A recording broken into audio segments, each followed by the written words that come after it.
je vous emmène en Corrèze, en Auvergne, puis en Bretagne dans ce nouveau numéro. Ça vous dit ? Je voudrais vous faire découvrir les 2 derniers réseaux que j'ai pu croiser à Rail Expo l'automne dernier.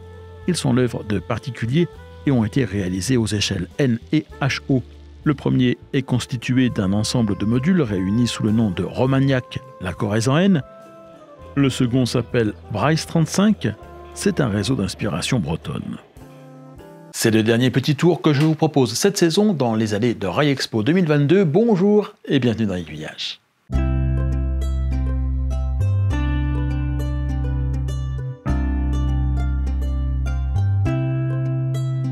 Les réseaux à l'échelle N étaient très bien représentés à Rail Expo en quantité et en qualité. Je vais m'arrêter maintenant devant un ensemble de modules réalisés par Théo Copado et Romain Amic-Devaux en compagnie de Victor Achilli pour les images. Eh bien, on va découvrir un nouveau réseau en N ou un ensemble de réseaux en N. On va en savoir un petit peu plus avec vous, Théo. Bonjour. Bonjour. Alors, vous êtes l'auteur de ce module en particulier, mais voilà, on a tout un ensemble de modules ici. On va en parler. On va peut-être commencer par la gare de la Muse. Voilà, donc tout à fait. Donc ces 2 modules représentent la gare de la Muse à l'échelle N 1/160e. Donc nous avons 2 modules de 120 cm. Donc c'est une évocation de la vraie gare qui est située dans le Puy-de-Dôme sur la ligne de Clermont-Ferrand à Ussel. Donc c'est une gare de voie unique. Donc on a 2 voies à quai et 2 voies de débord qui servaient principalement pour les trafics de bois. Et donc on est relié à d'autres réseaux qui font partie d'un projet plus vaste avec un ami, Romain Amic-Devaux. On est toujours sur la même ligne après, mais plus côté Corrèze. Au niveau des époques, on fait plusieurs époques, mais on les représente à différents moments, histoire de faire circuler toujours des compositions réalistes au plus proche de ce qui a pu rouler à un moment donné, avec du matériel patiné. Le but étant de faire quelque chose de plus réaliste possible et de montrer une approche du N un peu différente de ce qu'on peut voir parfois. En tout cas, d'essayer de dynamiser le N et de montrer que c'est une échelle qui peut valoir le coup et de passer au-dessus de certains préjugés. En particulier qu'on peut faire du détail en N, ce qui n'est pas toujours acquis, enfin voilà, dans l'esprit en tous les cas de certains modélistes. Voilà, tout à fait. Et surtout qu'on a des marques qui font l'effort de nous faire du matériel toujours plus fin, notamment les wagons couverts qui sont sortis récemment chez Arnold, qui ont un beau niveau de détaillage, qui est assez proche du HO, et d'autres marques qui font cet effort. Romain, c'est assez curieux cette disposition là en quinconce des modules. C'est dû à quoi ? En fait, c'est pas une disposition qui est naturelle au départ, puisque les modules ne sont pas présentés dans le bon sens par rapport à ce qu'on fait habituellement, on va dire au montage classique. Là, on s'est adapté au module qu'on avait qui était prêt et à ce qu'on voulait montrer avec donc la nouvelle partie qui est la gare de Théo, la gare de la Muse, là, réalisée par Théo. Voilà, donc on a essayé de trouver une disposition qui nous permette d'avoir des circulations en ovale avec 2 antennes des 2 côtés, une avec le dépôt à gauche et à droite avec la gare de Mialet-le-Lac. Alors comment est partie l'idée de ce réseau ? Au départ, c'est la volonté de faire une ligne qui est en rapport avec le Massif central. Donc au niveau géographique, on va dire qu'on se situe dans une zone qui est entre la Corrèze et le Puy-de-Dôme, avec donc les lignes à voie unique autour d'Ussel, Aigurande, de Clermont-Ferrand. Voilà, et ensuite on fait petit à petit, c'est du modulaire, donc on fait une partie et puis on fait une autre et puis on se dit tiens on pourrait rajouter ci, rajouter ça. Voilà comment le projet évolue au fur et à mesure des années et de nos exigences aussi en termes de circulation. Et voilà. On a vu le module de Théo, donc là c'est un autre module qui s'appelle le dépôt de la Roche Blanche et il fait référence à un site réel. Alors non, la Roche Blanche c'est juste le nom de l'ancien village où j'habitais. Je voulais avoir un petit dépôt pour moi à la maison pour pouvoir mettre un peu en valeur mes engins et puis pouvoir faire quelques manœuvres un peu réalistes comme ça se fait dans la réalité. Donc j'ai eu cette idée de module qui est pas immense en termes de dimension, il fait 1m47 par 39 cm de profondeur et l'avantage donc de l'échelle N c'est que avec des dimensions réduites comme ça on arrive à faire quand même un plan de voie qui est où il y a pas mal de jeux, où on peut mettre des petites maisons, des petites choses un peu un peu réaliste pour avoir un ensemble à peu près cohérent. Voilà.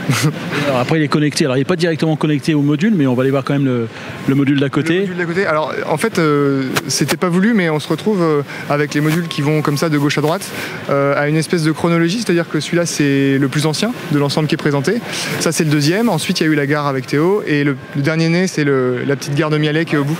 Donc, bon, voilà, on évolue un peu aussi dans le temps au niveau des techniques et tout. Ouais, alors on va évoluer sur l'EP de Pont-Farget, donc ligne à voie unique entre Ussel et Clermont, et un EP, donc un embranchement de particuliers qui dessert donc ce petit endroit qui est une zone de chargement de bois, puisque le Massif Central a eu des grandes heures dans l'expédition des trains de bois. On peut penser à la gare bois de Buja, par exemple, qui avait été faite après la tempête.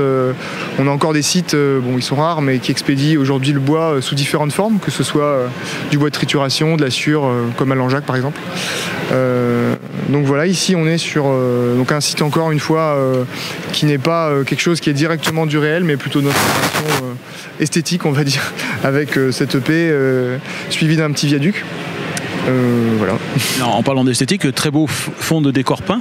Oui, alors c'est un fond de décor peint, mais qui n'est pas vraiment un fond de décor peint, puisqu'en fait, au départ, on avait cette peinture qui était au départ vraiment de la peinture sur une surface de bois, que Théo a passé a scanné avec quelque chose pour numériser, et ensuite il l'a passé dans Photoshop, et sa copine, avec une tablette graphique, a réussi à intégrer des nouveaux éléments. On a rajouté des sapins, rajouté du ciel, pour avoir vraiment ce qu'on voulait, c'est-à-dire la route qui est bien placée par rapport à l'endroit où elle tombe sur le module, et on obtient quelque chose qui est assez harmonieux.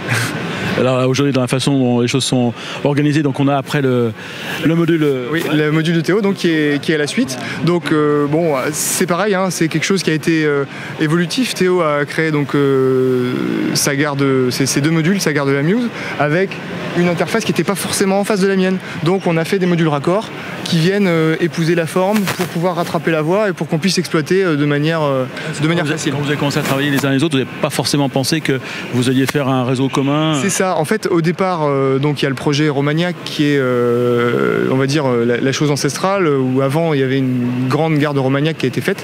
Ce module a été détruit, il est en train d'être refait. Et l'idée, c'est qu'on puisse avoir un jour tous les modules dans le bon ordre, donc pas comme ici, et pouvoir présenter ça au public avec donc la gare de la Muse qui sera à sa place géographique, c'est-à-dire complètement à l'est par rapport à mes modules qui sont plus Corrèze, et là on est plus dans le Puy-de-Dôme avec la Muse, quoi. Toujours avec un module raccord entre les deux, mais voilà, on aura quelque chose là de vraiment cohérent avec deux gares de voie unique qui vont se répondre, qui pourront s'envoyer des trains, et ça pourrait être très sympa en termes d'exploitation. Là, on est sur une gare, alors c'est encore une fois une invention. On avait envie d'une gare terminus parce que ça permet des manœuvres, ça permet de recevoir donc des trains, et notamment quand les trains sont en rame tractée, de faire des impasses avec les locomotives. C'est une manœuvre qui nous plaît. Donc on s'est dit, qu'est-ce qu'on pourrait faire sur une surface encore une fois réduite, 147 par 39, un peu les mêmes dimensions que le dépôt qui est là-bas. Donc on a imaginé que l'ancienne ligne qui faisait Aigurande-Bord-les-Orgues, qui a été noyé suite à la mise en eau du barrage de Bord-les-Orgues en 1950, et ben on s'est imaginé que la voie n'était pas forcément détruite, et que dans ce village de Mialet, la voie a été reconstruite, et pour en faire une gare terminus d'une ville un peu balnéaire qui serait aux abords du lac, d'où le nom de Mialet-le-Lac.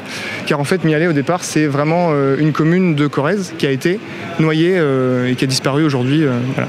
On retrouve des écrits d'ailleurs sur cette gare de Mialet. On retrouve aussi des vieilles photos, mais bon, elles ne ressemblaient pas à ça. Mais du coup, on s'est dit, voilà, en mémoire de ces villages engloutis, oubliés, on voulait un petit clin d'œil sympa. Voilà.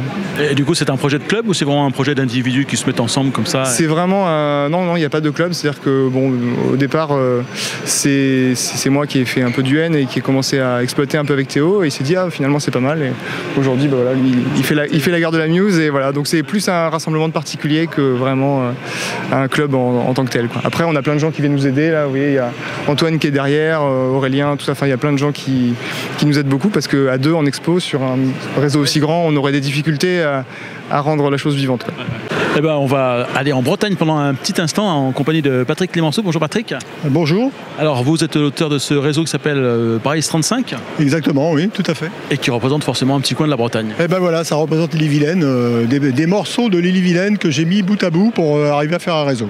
Morceau choisi alors? Morceau choisi, oui, tout à fait. C'est deux voies de l'Ille-et-Vilaine qui sont pas loin l'une de l'autre. Et du coup, j'y ai pris des bâtiments et quelques sites qui sont assez intéressants pour faire un réseau bout à bout de tout ça. Vous avez inventé en quelque sorte un endroit à partir d'endroits qui existent réellement, mais la ligne que vous représentez, c'est pas une représentation de la réalité. Exactement, exactement. Et les bâtiments, par contre, eux, sont réels, existent réellement. Et donc, j'ai été sur place prendre des mesures quand c'était possible, quand ils n'étaient pas encore démolis. Et ce qui m'a permis de représenter au 1,87e tous ces bâtiments qui sont entièrement en carton. Bon, alors par exemple, la gare, on est où? Alors la gare, c'est marqué Kerbin, mais c'était volontaire. C'est la gare de Bain-de-Bretagne. Mais j'ai pas voulu mettre le nom de Bain-de-Bretagne, étant donné que en fait, l'environnement n'est pas le même. Donc j'ai préféré changer le nom de la gare. Qu'est-ce qui se passe autour de cette gare? On est dans un petit village avec son café qui a l'air animé.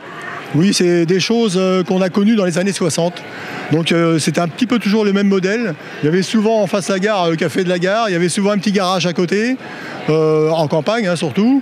Et puis quelquefois même une maison abandonnée, un troupeau de vaches aussi, souvent qui traversait les bourgs à l'époque avec un petit drapeau rouge pour la sécurité. Et tout ça, ça donne une ambiance bucolique, on va dire, de ce qu'on a connu quand on était enfant. Et la voiture de la Poste? Et la voiture de la Poste, qui est d'époque également, puisque à l'époque c'était la 4L. Donc les gens reconnaîtront facilement, ils pourront cerner facilement l'époque dans laquelle ça s'est passé. Après, on a une petite halle marchandises? Oui, alors l'halle de marchandises, c'est une halle qui a existé également. Et j'ai eu la chance d'aller sur place juste avant qu'il la démonte, parce qu'elle a été démontée puisqu'elle était en piteux état. Et du coup, j'ai pris les mesures et je l'ai reconstituée aussi sur ce réseau. Et après, sur votre réseau, qu'est-ce qui se passe? Alors, on quitte un petit peu le village, la ville, le village, et on part... Eh ben, on part vers un pont en pleine campagne qui s'appelle le pont du Bouel et qui est assez connu des Rennais, car c'est à côté de Rennes, une petite commune qui s'appelle Bru. Et donc les Rennais, le dimanche, comme c'est un très beau site, s'y promènent volontiers. Donc il y a du monde le dimanche au Bouel. Et donc le pont, je l'ai reconstitué également par mesure. Et ce réseau s'exploite donc en point à point, c'est temporaire, c'est en attendant de le boucler, ou est-ce que ça va rester comme ça?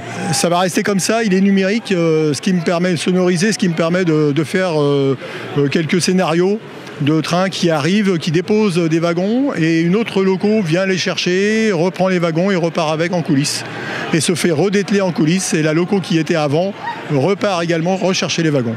Un petit moment de la vie dans ce petit coin de Bretagne qui est représenté sur ce réseau. Exactement, oui, c'était une époque avec du matériel beaucoup plus lent qu'actuellement, forcément, mais qui rendait bien service à tout le monde. Des trains qui étaient certes un peu lents, mais qui rendaient bien des services à tout le monde. On est pile dans la philosophie de Travers des Secondaires, une association qui s'intéresse en priorité à ce type de chemin de fer d'une autre époque, au travers de la pratique du modélisme ferroviaire et qu'elle met en valeur notamment lors de Rail Expo, le salon annuel qu'elle organise désormais à Dreux. Rendez-vous pour la prochaine édition qui se tiendra du 24 au 26 novembre 2023.